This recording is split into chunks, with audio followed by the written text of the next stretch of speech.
Yeah, I think that's what was amazing too.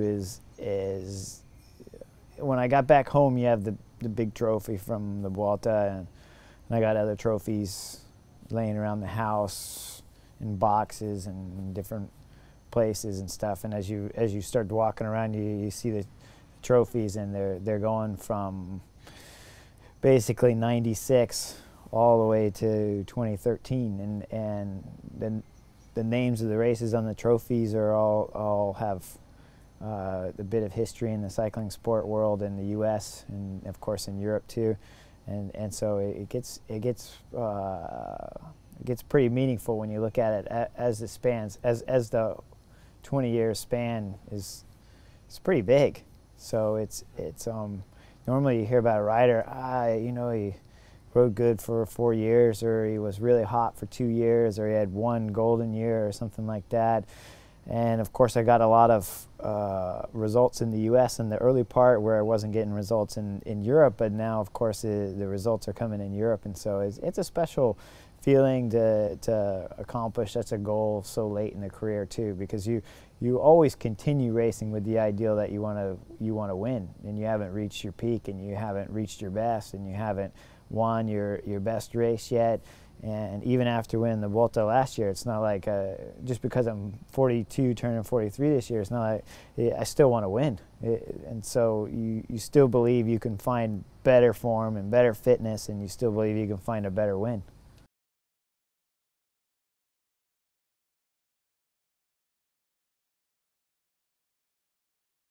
Your training regime and your desire and that to maybe continue then? Oh yeah, you have to be, yeah, you can't want anything else. So I focus on two things in life: family and bike racing.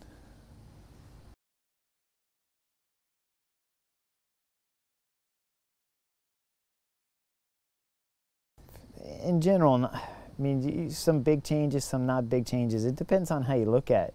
To me, it feels more or less the same. I mean, you're still pedaling the bike, you still sit on the saddle, you still have handlebars. There's no motor pushing the bike yet, so.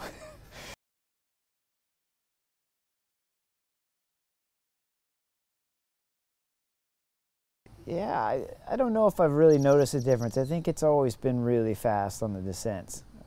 Clearly in Spain, Nibali was trying to drop me on the descents. I mean, that was his sole goal many times, was to try to get rid of me on the descents and bridge up to a teammate or two that he put up the road. So that was definitely a factor. And I'm not certain if it's changed or if that was just what was the option that was left at the time. And so clearly, options when you're racing a bike, if you're not the best climber, you got to find some other way to get rid of a guy. And so as we've seen, of course, if you're the best climber and the best time trialist in a Grand Tour, you're not going to try to drop someone on the descent. You don't care.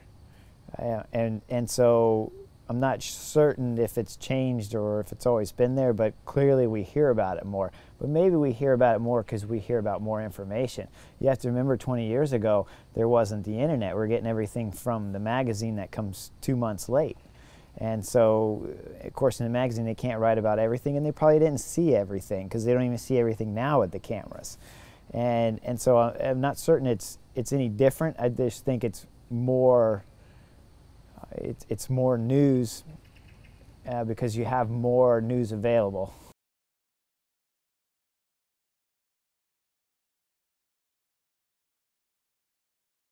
Yeah, I go as good as anyone, but not as good as maybe 1 or 2, 3, 4 of the best.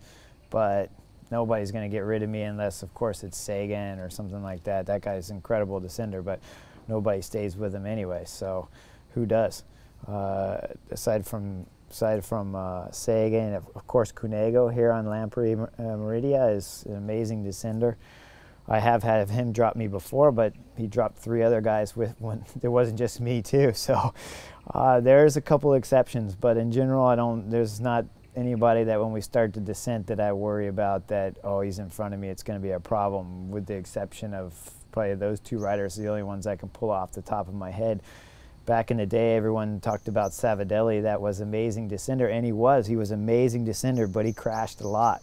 So in my book, I don't consider that amazing descender. I just consider intelligence level of what you're willing to risk. And so when I look at Sagan and Cunego, those are guys that I never see crash, but yet they can still drop me. But there's no one else in the group that I worry about when we hit the top of the climb that they're going to get rid of me before the bottom. With the exception being in the rain could be a little bit different, because then you really see a difference between riders. In the dry, Sagan and Cunego, but in the rain you can see some differences.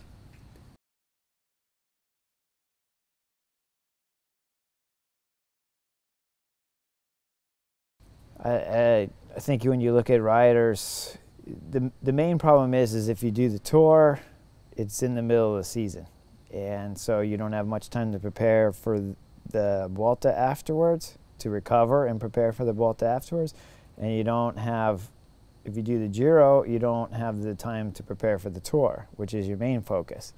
So of course every rider that is focusing solely on the Tour, it makes it difficult for him to add another Grand Tour, because if you do the Giro, it messes up the Tour de France. You do the Tour de France, it messes up the Tour of Spain. And of course your objective is the Tour de France. It can be done, of course. We've seen it done many times to win 2 Grand Tours in a year, but it's complicated. It's very hard.